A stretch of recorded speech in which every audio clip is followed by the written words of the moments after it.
Il-Prim Ministru Robert Abela se jsib l-appoġġ tagħna jekk jaħdem sabiex iġib lura l-400 miljun euro mill-frodi tal-isptarijiet mijiet ta' miljuni ta' euro illi huma tal-familji Maltin Wawċin bidritt. F'indirizz li jagħmel lill-ġurnalisti quddiem il-qorti tnejn filgħodu akkumpanjat mix-Shadow Minister għas-Saħħa Adrian Delija u Segretarju Ġenerali tal-Partit Nazzjonalista Michael Piccinino, il-kap tal-Partit Nazzjonalista Bernard Gregg insista illi wara l-ħidma biex l-isptarijiet ingħataw lura lill-poplu issa jmiss pass ieħor biex il-familji Maltin Wawċin jintroddulhom flushom lura. Kien għalhekk illi aħna ħassejna li hemm bżonn illi issa ndawru r-rieda tagħna, l-ħtieġa tagħna, l-ħidma tagħna fuq li niġbru nirkupraw l-400 miljun tal-poplu Malti u Wawċi li jingħataw abbażi ta' dawn id-deals fraudolenti. Ankollu qed iseħħ minħabba li l-Prim Ministru Robert Abela ma ħax il-passi neċessarju għad l-ewwel jistenna lill Partit Nazzjonalista biex il-poplu jakkwista l-isptarijiet lura mbagħad stenna lil Stewart jiftħulu arbitraġġ internazzjonali.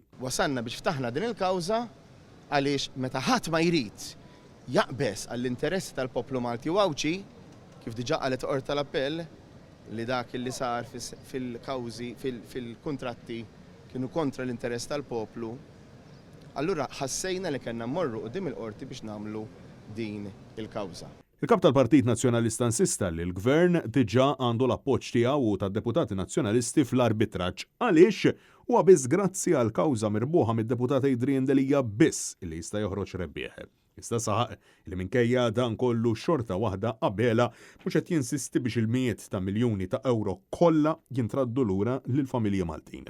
Bernard Gregg spjega li fil-mument li jagħmel dan se jkun qed isib l-appoġġ unanimu tal-Partit Nazzjonalista. Il-mument li l-Prim Ministru jiddeċiedi li jiftaħ il-kawża hu biex inġielbu 400 miljun qed indikjara minn issa li jkollu l-appoġġ sieħ tiegħi u ta' l-Oppożizzjoni. Bernard Gregg stqarr illi l-ħidma tal-Oppożizzjoni se tibqa' waħda favur l-interessi tan-nies u mhux ta' entitajiet jew persuni oħrajn.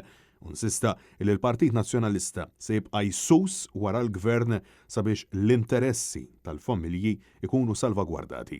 Għandna dikjarazzjoni mill-Qorti tal-Appell illi min suppost qiegħed hemm biex iħares l-interessi tal-poplu Malti u Wawċi naqas milli jagħmel dan u allura hemmhekk juri biċ-ċar la ħadd lanqas il-Gvern, lanqas Robert Abela ma jrid iħares interessi tal-poplu Malti u Wawċi, allura tibqa' l-Oppożizzjoni biss nibqgħu aħna illi nkunu qegħdin nagħmlu dak li huwa dmirna skont il-Kostituzzjoni. Francesco Catania, Net News.